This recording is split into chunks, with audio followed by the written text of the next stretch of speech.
పాలు కల్తీ చేస్తే చట్టపరంగా కేసులు పెడతామని ఫుడ్ సేఫ్టీ ఆఫీసర్ సుబ్బారావు వెల్లడించారు.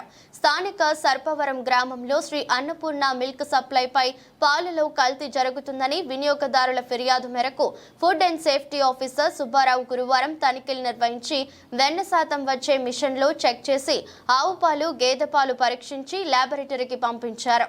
అనంతరం అపరిశుభ్రంగా ఉన్న సప్లై కేంద్రాన్ని, పాలల్లో పడిన ఈగలను అధికారులు గుర్తించారు.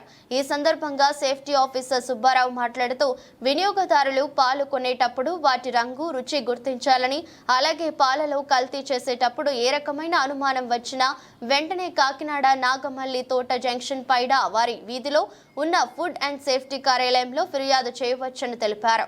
ఇప్పుడు తనిఖీ చేసిన పాలను ల్యాబ్లో టెస్ట్లకు పంపడం జరిగిందని, రిపోర్ట్స్లో కల్తీకి పాల్పడినట్లు వస్తే చట్టపరంగా కేసులు పెడతామని, ప్రజా ఆరోగ్యమే మాకు ముఖ్యమన్నారు. కాకినాడ రూరల్ సర్పవరం గ్రామంలో అన్నపూర్ణ మిల్క్ సప్లై అనబడే ఒక మిల్క్ కలెక్షన్ సెంటర్, అలాగే మిల్క్ సేల్ పాయింట్ అందు పాల కల్తీ జరుగుతుందన్న వచ్చిన కంప్లైంట్స్ మేరకు ఇక్కడికి వచ్చి ఫుడ్ సేఫ్టీ ఆఫీసర్ అయిన నేను పాలను శాంపిల్ని సేకరించి ల్యాబొరేటరీకి పంపించడం జరుగుతుంది.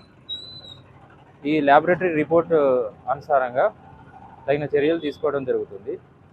వినియోగదారులు పాల కేంద్రాల్లో పాలు కొనేటప్పుడు వాటి యొక్క నాణ్యతని కొంతవరకు గమనించగలరు. వాటి రంగు, అలాగే వాసనను బట్టి అవి కల్తీ అయినా లేదని కొంతవరకు గమనించగలరు. అనుమానం వస్తుంది. అలాంటి అనుమానం వచ్చిన సందర్భాల్లో మాకు కంప్లైంట్ చేసిన పరంగా మేము వాటిపైన తగిన చర్యలు తీసుకోవడం జరుగుతుంది.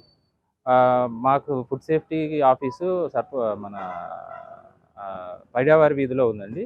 అక్కడ మీరు కంప్లైంట్ చేస్తే తగిన చర్యలు తీసుకోవడం జరుగుతుంది.